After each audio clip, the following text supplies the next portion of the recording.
Luckily, I think the topic I have is kind of building upon all the sessions that have come up today. So Sujit talked about infrastructure when he started, and we have looked at sharp solutions which are built for the user when Debbie presented. So if you look at it, it's a very wide spectrum. So when you're thinking infrastructure, you're not thinking users at all probably, because if you start thinking users, you cannot create infrastructure. So luckily for us, we have been working across the spectrum, and it can get very hard because when you're thinking users, because the example that we saw in the morning, like if I want to have a mixer grinder, then I assume electricity, right? I mean, I don't assume that infrastructure doesn't exist. So for us, I'll just start with the story of TakeD, how we started out before I actually jump into the presentation, because we have a lot of students in the room, and I was lucky to be part of the jury and see a lot of the innovation. That also took me back. So I started this company out of college in the last year of my engineering, in fact. This was back in 2006. I'm older than I look, or younger than I look, depending on how I look at it. And how we started is Tekdi means hills. So I'm from Pune, and Pune is surrounded by hills. And before we got into building a company, we were actually working on the hills around Pune to conserve the hills, stop people from constructing on it, and plant trees and all of that. And this non-profit of ours, which was not really officially a non-profit, started having a HR crisis. People actually started passing out and getting jobs and stuff. So we said, we need to stop this. We need to do something about it. So we said, why don't we create a platform where we can stay connected with the cause and pursue our individual passions towards doing whatever we like to do? Because I think that has been very central to me in my entire journey. And I think somebody said it earlier as well, that you cannot just get somebody to learn a skill and do something unless they really like it, unless they enjoy it. They're not going to actually be able to sustain it.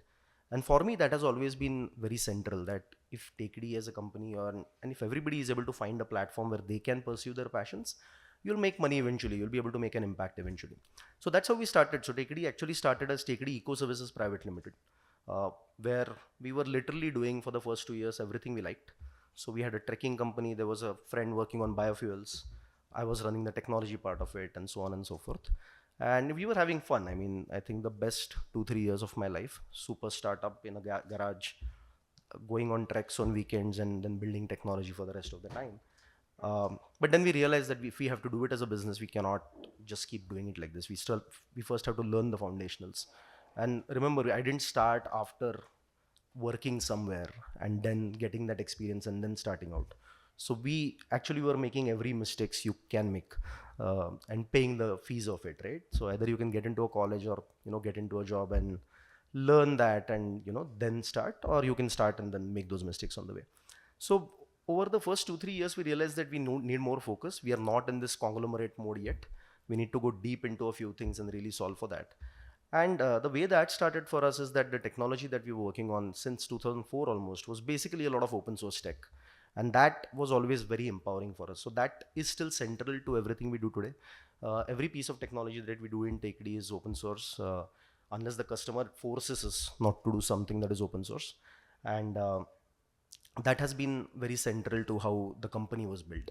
So that's also interesting how the story allowed us to scale that. So till I think 2013 14, we were mainly working with US and Europe and building stuff with open source for very large customers, and we were lucky that way. We got a lot of customers along the way.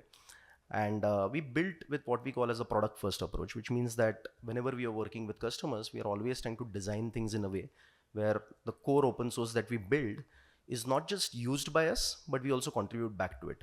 And that basically needs you to think in a product way. You cannot think that this customer needs it, let me just take this open source, modify it, and give it to him. Anything that we are changing that open source for needs to be designed in a way that will actually be relevant to the core open source product as well. So you're not just designing very very sharp solutions for the end user, but you're designing it in a way that's also something that the open source project will take back. So this is where our sustainable open source strategy comes from, where whichever open source ecosystems we work with, we will try to design things in a way where we are able to contribute code back, and we can make that open source system sustainable.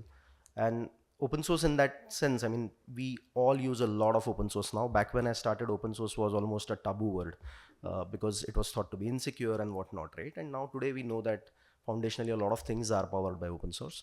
But we also seen the other side of it, where open source, making it sustainable, making it actually work, needs for-profit businesses to actually evolve downstream, which will make money off it, and then they are able to keep supporting these open source projects. Otherwise, a lot of open source projects die out as well. So that has been a very core thing for us. And since 2014, we have been working very deeply with Xstep, building out pieces of Sunbird. Now we are working very closely with ShikshaLokam as well, taking pieces of Elevate and taking it to market. And we also work with FIDE and the backend ecosystem. So that has been very empowering for us, that on one side we are working on infrastructure level projects where we have to think really deep on what are those unbundled pieces of technology that are needed to be built, and then what do you do with it, how do you take it to the last mile in the minimum possible way so that a real impact is made. So on that foundation, what I'd like to start today is that I want to zoom out, right? Today we have looked at a lot of things from morning. Let's look at what specifically, and right now I'm just going to talk specifically on the context, because I think the overall the topic was societal transformation and what can AI do about it, right? And I've been going very deep on this and trying to think as to where, I mean, obviously everybody's using an AI in every way possible, but where can AI really make an impact? And I can use the clicker. Yeah.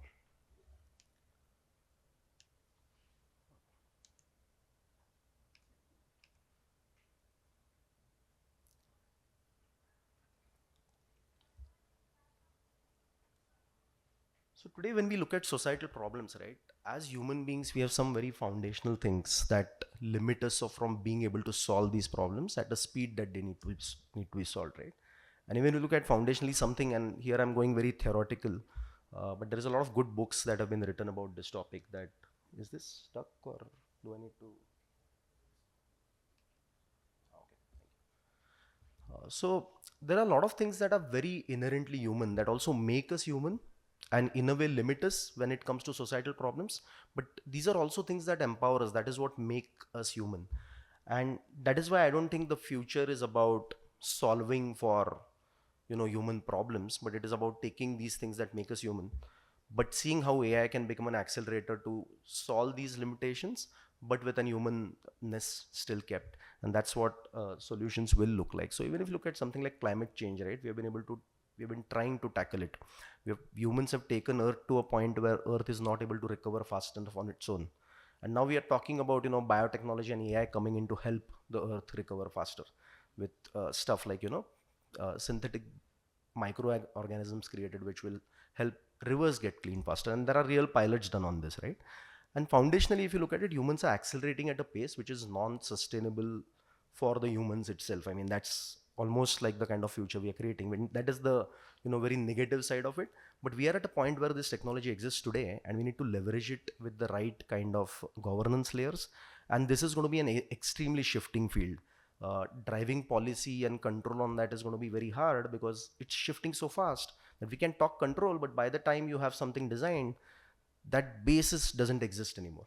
So I think human beings themselves becoming more responsible is going to be very important. And this room is a very powerful room in that context. These are people, we are, I think, on some level influencing the kids that are in the world out there today, people who are actually leveraging the solution, and we are deciding what to build and what not to build. I don't think we can control it within us, but we can at least make a choice of what will we choose to build and what we will not build. So in this context, if you go a little deeper here, I think it's better to, is there a mic I can use? I can't read it.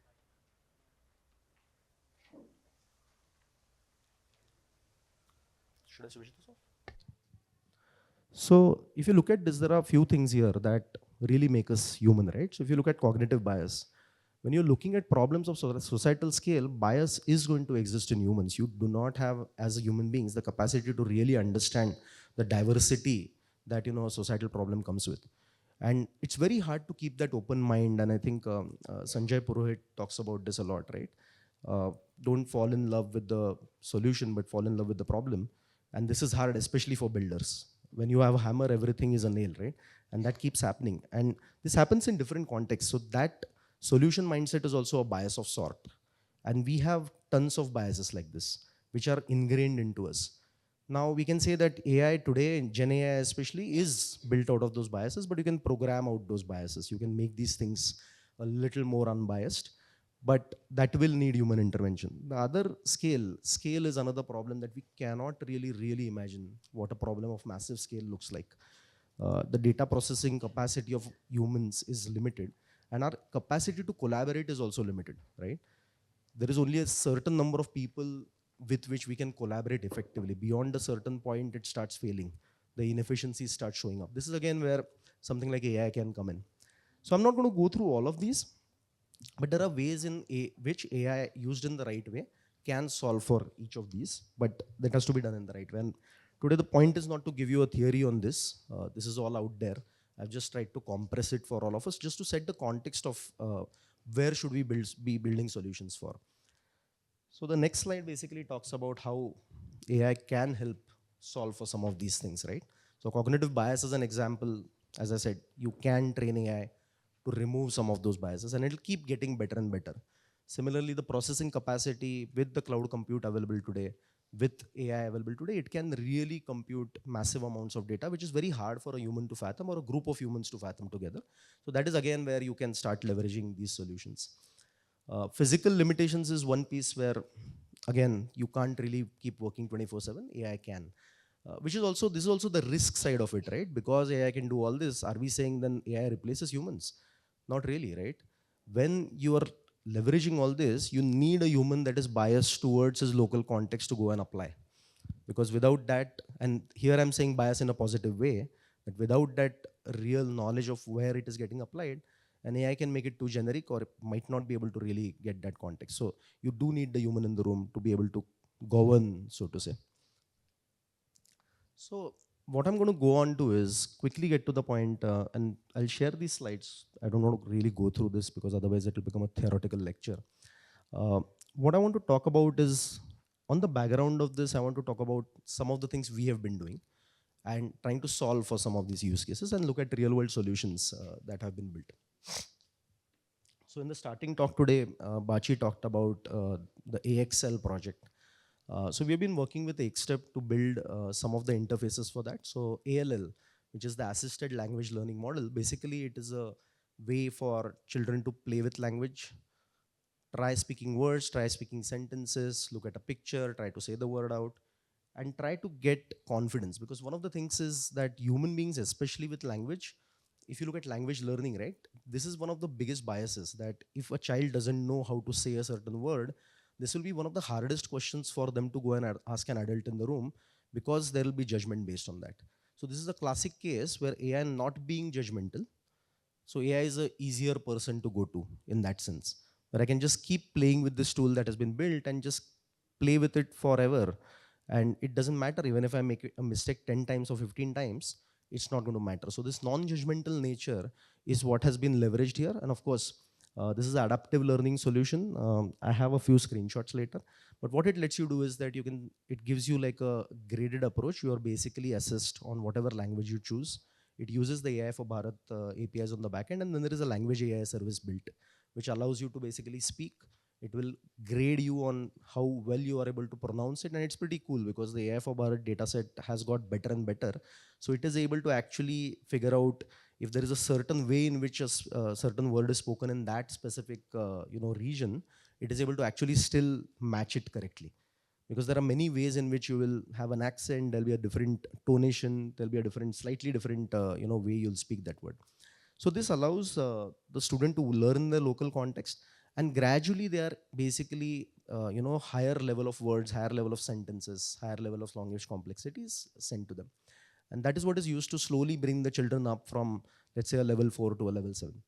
And this has shown really great results. Different states have set up what is called as like a language learning lab, where students are basically sitting with headphones with very low powered computers. So this was another very important decision taken when this was built, that we did not want to make this a very, very complex thing to deliver. So it had to be built in a way that it was extremely lightweight, where a state department, IT department should be able to take it and run it. It should not need like a very complex technology team to run the thing. So a lot of decisions were taken basis who was going to use it. So Bachi talked about the other side of it, how the teacher uses this data to then actually take actions on the ground and improve the content and change things on that. So that is the assisted language learning. Uh, right now it's available, the core, I think it's in 4 languages. It's based on the states adopting, but it can easily be scaled to other languages based on the data sets that are available. We have tried it with Hindi and Marathi as well in a few schools in Maharashtra with decent success. The other aspect of it, and all of these are, by the way, DPGs, which means the code is open source. They're open source or DPGs. And when I say DPGs, there's a slight difference between open source and DPGs, which I will not get into right now. But the idea is that the source code is out there. If you want to do something with it on your own, absolutely you can go on. You can drop me an email after and I'll send you all the GitHub links and everything. So the other use case that we have tried is the AI assistants and adaptive learning. So these are two use cases in education. The AI assistant itself is actually used in many different use cases, not just education. So this is what is called as a RAG AI bot, which means that the simplest way to explain it would be, lock the AI in a room filled with only the knowledge that you want it to know, and then it will basically constrain itself to only to that knowledge. That's the easiest way to explain it. If you ask the same question to a chat GPT, which has open access, it will still basically probably give you a okay answer, but it is not going to stop there. It is going to imagine things on top. So this kind of an AI bot will basically tell you that I don't know if you ask it something completely irrelevant. And that is very important in the context of AI, right? You don't want it to go out there, especially because when you don't know who is going to use it. If anybody in this room is using it and you know that AI hallucinates, you ask it a question, you get an answer, you'll be cognizant to that fact and use that data in the right way, that is fine. But when this goes in the hands of a teacher, it goes in the hands of a child, you cannot just let it be open to the world. It needs to be constrained, and this RAG model basically allows you to do that. So this has been deployed. This test pilot of this was done with 5 nonprofits and 5 schools. Specifically, 3 bots were deployed. One was a teacher bot, one was a parent bot, and the third was a story bot. And a larger deployment of this was done by Xstep for the Ministry of Education, which is called the E-Jadu Epitara, which is basically like a Diksha but on a bot, where you can basically have parents ask them about early childhood problems. It will come up with answers, and the content that has been fed there is basically the NCF framework, a lot of the early childhood related content that has been fed in. This has become very important because what has happened is that there is a lot of policy documents coming out from the government and so many places, right, which are huge. You cannot expect a teacher in the school to read them, right? But somebody talked about earlier 11 a.m. I think, right? Nikhil was talking about it. What is the time people use the bot? So 11 a.m. that was like a just-in-time use case. The teacher doesn't really have the time to prepare, but if she has a question and if this thing can answer it in a credible way, then this is a really great use case. So this is one place where we are seeing these AI bots become, especially the RAG AI bots become powerful, is make these documents accessible, make them actually usable and actually get them to be used. Otherwise, they'll just lie around somewhere. And that we are seeing a lot of good uptake of that. Parents are also using the Telegram version of the bot, the WhatsApp version of the bot, to ask very interesting questions that come up when I have a child and I want to teach them math using household objects. So it's able to answer in the local language using really local context. And this is all not imagined. Of course, the same thing a GPT will also answer, but this is based on a expert curated curriculum. So it's not an open-ended answer. Other than that, what we are also using in a big way is the adaptive learning. So one of the things, and this is a corporate learning use case, we have still not applied it in the early childhood or education use case. One of the things we realized in corporate learning is that only mandated learning works. So we have had a SaaS-based corporate learning platform for over 10 years now. And across customers, what we realize is that only mandated learning like POSH, information security gets really great usage. But things that people should actually be learning on their own, they hardly get any completion rates. If you look at the global MOOC completion rates, they're dismal.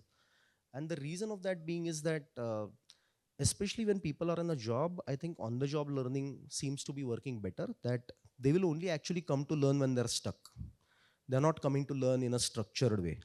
But if I'm doing something and I can do it, if somebody can solve it for me then and there, that's a much better way for me to learn. So that's another thing that we've tried on our corporate learning platform. The same AI bot, same open source infrastructure, but fed with all the e-learning content that's there on an LMS. But instead of people going and reading that or watching that video, they actually use it when they're stuck. And they are getting given a summarized answer as to how to solve it. And if they want, they can actually go and see the rest of the content. So this we are seeing a good uptake on. I think we can easily do similar use cases in the school education space as well. The other thing we are doing, which is very interesting, is on the top of open networks. So Sujit in the morning talked about a lot of open networks, right? We talked about Namayatri or mobility networks. Vistar or OAN, which are like agri networks. So the idea of networks, I feel, is that it's a great way for people to come together and collaborate, because I think he talked about beacon as being the common language. And we do know for a fact that once language was invented, humans were able to collaborate in bigger groups, right? Similarly, today we have a next level problem that there is so much information out there, but it's in pockets here and there. There's no way for us to actually get access to that knowledge or that intelligence. So an open network, a common language allows you to do that. But then it basically, okay, now that that chain of network is open for you to access that information, how do you actually make sense of it? Because again, it's too much information. So this is where again we have seen an AI bot can become really, really powerful. So with the open network as a source of that catalog of information or product or whatever, with an AI kind of an interface which is conversational, that can make it very powerful. So I have a small demo to show you for that later. But here we have basically tried like a voice-based data entry for a job. For example, remember, let's say there is a machine shop floor worker. He doesn't give a JD that I need this person. He doesn't write a job description, right? He's gonna just call someone and say, I need somebody to work on my lathe machine. Please send me someone. That's it. So how do you get that kind of a job out there? How do you actually publish this information out there? So there is a demo voice bot that we have created, which basically allows you to catalog that information, capture it, convert it to a JD, and then push it to Honest, so that other people on the other side can come and discover that job and apply for it. So there are some very different use cases you can do. Again, the foundational things, if you look at it in the entire slide, everything uses AI for Bharat for the regional language. The use cases are different, tagged with different kinds of content, but you're solving for very different use cases with that. Let's go to the next slide. So I'll just quickly show you the screenshots. I'm not going to go a very long demo. So this first one is a scholarship bot. On top of Honest, we are working with Piramal and Ekstep to create something called as the Unified Benefits Architecture. So look at it in a way where there is a lot of money out there. There are government schemes, there is private CSR funds lying around, but they don't reach the last mile to the perfect person because they don't know how to find it. So this is a voice-based discovery bot created on top of the Honest network, where you can basically just say that, my child is in the 10th grade, she's a girl, she comes from a certain economic background, this is my, income, can you find me schemes on top of it? So this is able to find the scheme and give that scheme details, both as text and voice. And then using the Honest network, you're also able to apply it in a verified way. So that's not part of the AI solution, but that's just making the discovery easier. So this is that bot that's shown as a Telegram bot.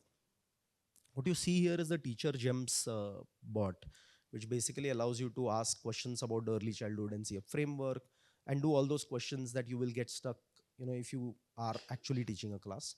Again, available in multiple languages. What you see here is basically the ALL interface. This is both mobile and desktop. And multiple languages. So you'll see there is a language at the top. And this is how the game runs. You're actually trying to learn a word, trying to learn a sentence, and then there is an adaptive learning journey flow that comes in as well. And just see if we can play this. So this is basically so instead of a form, we have just basically used a bot to collect that data. And we have used the language piece of it, but there is also an LLM that's used on the top because a lot of time the speech to text is not exactly perfect. We are Spacework Studio, an interior design firm in Pune. We work across industries and have previously undertaken tasks for hotels, department stores like Zara, and cafes.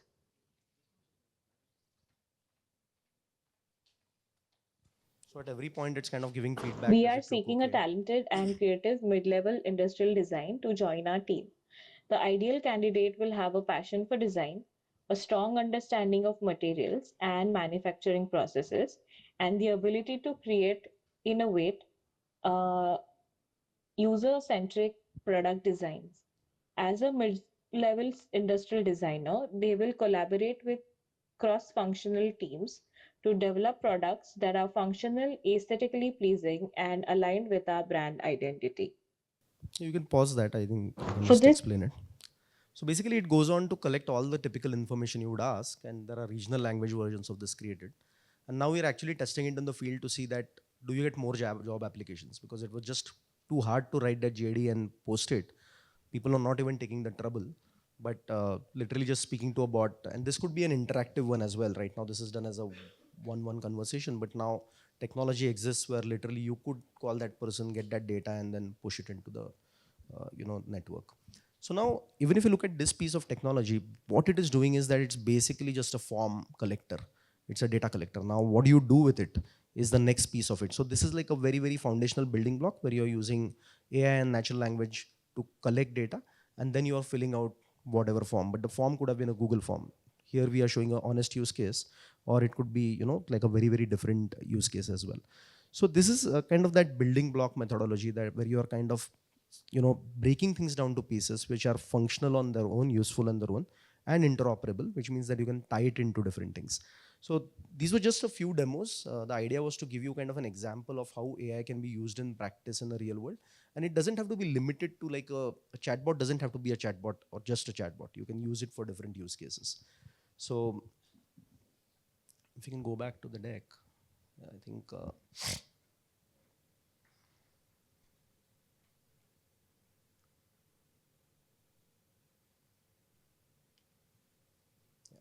so what's shown here is just different versions of the bot. Like I said, one is like a teacher persona, the other is a parent persona, and the third is just a story creation bot. Now the underlying technology here is something called a Sunbird AI Assistant, which we have now modified considerably so that you can use it with any LLM, use it with any voice kind of a thing. You don't have to use AI for Bharat. If you want to use Google's voice or Azure's voice, everything is pluggable. And then you can supply it with your own set of documents or data sources, so to say. It doesn't have to be documents. And you can deploy it on Telegram, WhatsApp, IVR as well, or the web, in fact. So today, I think later today, we have a demo with People Plus AI where a similar bot will be used on top of the OAN network, which is the Open AgriNet sandbox, to demonstrate use cases for farmers. So this is again another open source DPG. You can take it and apply it for your own use cases. And the use cases don't have to be limited to, again, government or civil society only. These have been applied in the private sector as well for finance, fintech use cases as well. So with that, that's it. I don't have a very long presentation today. The idea was to just showcase few possibilities. But we have had, we have been lucky to work with organizations of all sizes across sectors, from government to civil society to private markets, and larger ones which have the capex to invest in a big way and create something very big, and people who just want to just quickly run with it, who are making real impact on the ground, want something quick to make it happen. And that's where I think open source and DPGs become very powerful, that whoever creates that technology, the cost of adopting the technology doesn't have to be as high. Depending on where you are in that chain, you can take it and use it for your own use cases. And I think the hackathons showcased also some really great innovation. uh, I would definitely encourage everyone, I mean, from the hackathon crowd, to see how you can leverage existing building blocks and build. That will allow you to build faster. I know when you have 1 week, probably not possible, but whenever you have a longer chain, you need something that is stable, and the more it gets used, the value of open source will only come when the reuse happens. And that's something that we are very committed to. So every engineer in TechD has a KRA that they have to contribute back to open source every month. And that basically affects their salary, and we don't give them time for it. So they have to think in an open source way. They have to think in a product first way. That's how that thinking gets kicked, and then automatically, open source development happens in a sustainable way. So thank you so much.